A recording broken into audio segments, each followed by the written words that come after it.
While I was doing my insanely stressful Halloween challenge, which you should definitely go check out, even though it's closer to Christmas than Halloween now, I had needed to have evenings where I could shut off from the mindless and excruciating horror I subjected myself to. While doom scrolling through Prime, Netflix, and co, my eye was caught by a movie I hadn't seen in ages, one of those 80s Hollywood classics.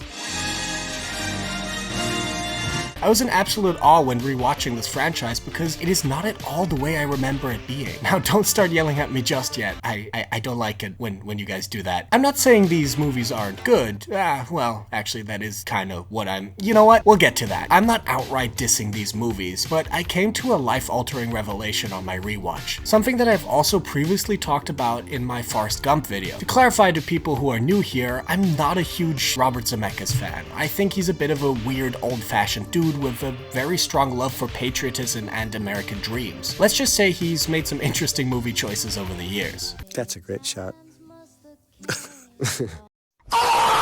I'm stalling a little here. I'm a bit nervous to say the inevitable, but I think it's easier if I just get it out of the way. Back to the Future is not a great movie. Or maybe it is. Look, I know this sounds stupid, but there's something odd about these movies. One thing I noticed off the bat is that the story makes absolutely no sense whatsoever. I'm not even talking about the time travel itself, but rather the storyline and the narrative it's trying to tell. So a quick rundown of the first movie's themes, because the second one and third one just go a little silly, so I don't want to say much about those. But in the first one, the main theme is really one of confidence. George McFly learns his own best values and character traits from his own son. The things that make Marty the cool and charismatic person he is are inherently, if subconsciously, those of his father. So by going back in time, Marty teaches George these traits, making him a more confident, charismatic version of himself, who then, due to this, manages to become successful in life. Now this is pretty much it as far as proper overarching themes go, because, well, I don't really want to address the elephant in the room here, but I'm gonna ask it anyway. Did George learn his sex appeal from his son? Is Lorraine only attracted to George because her crush Calvin Klein taught him those things? I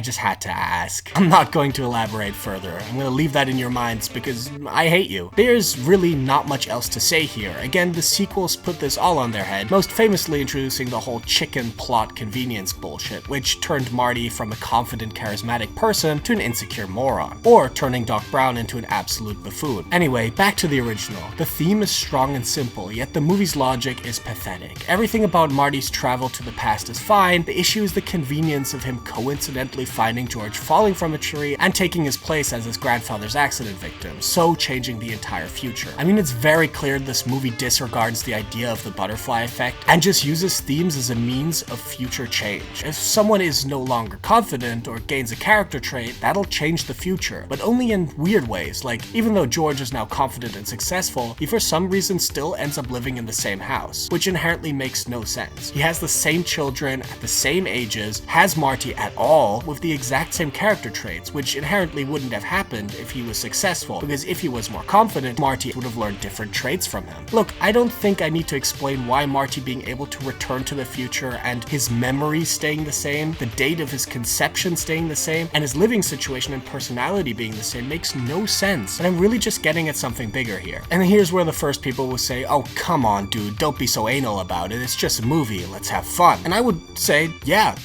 You're right, because that's what I'm getting at here. These movies were seemingly written by a bunch of 9-year-olds, even younger than Rick and Morty writers. But it doesn't even remotely matter, does it? Somehow Zemeckis and the rest of the crew made one of the most beloved family movies ever. Back to the Future proves a very vital and fundamental concept about movie making. Presentation is everything. If you have a competent director at the helm of your movie and he is locked the fuck in, he could turn literal straw into gold. Zemeckis perfected the shut-off-brain American family movie, and Back to the Future is one of his crowning achievements. When you think about Back to the Future, you don't think about how the plot makes no sense. You just remember the characters, their traits, the fun set pieces, the compelling story, and the amazing music. I'm gonna put this in the perspective of a caveman. Cool dude, funny professor. Cool dude, now in fun-looking past. Oh my god, those are his loser parents, but young. Oh, mean bully. I want him to be gone. Oh no, parents not in love no more. Marty fix. Cool music. Oh wow, will he make it? His hand disappear? No, he need to go. Back to Future. This is my interpretation of a Neanderthal, by the way. This is like, this sounds more offensive than it should be. Back to the essay.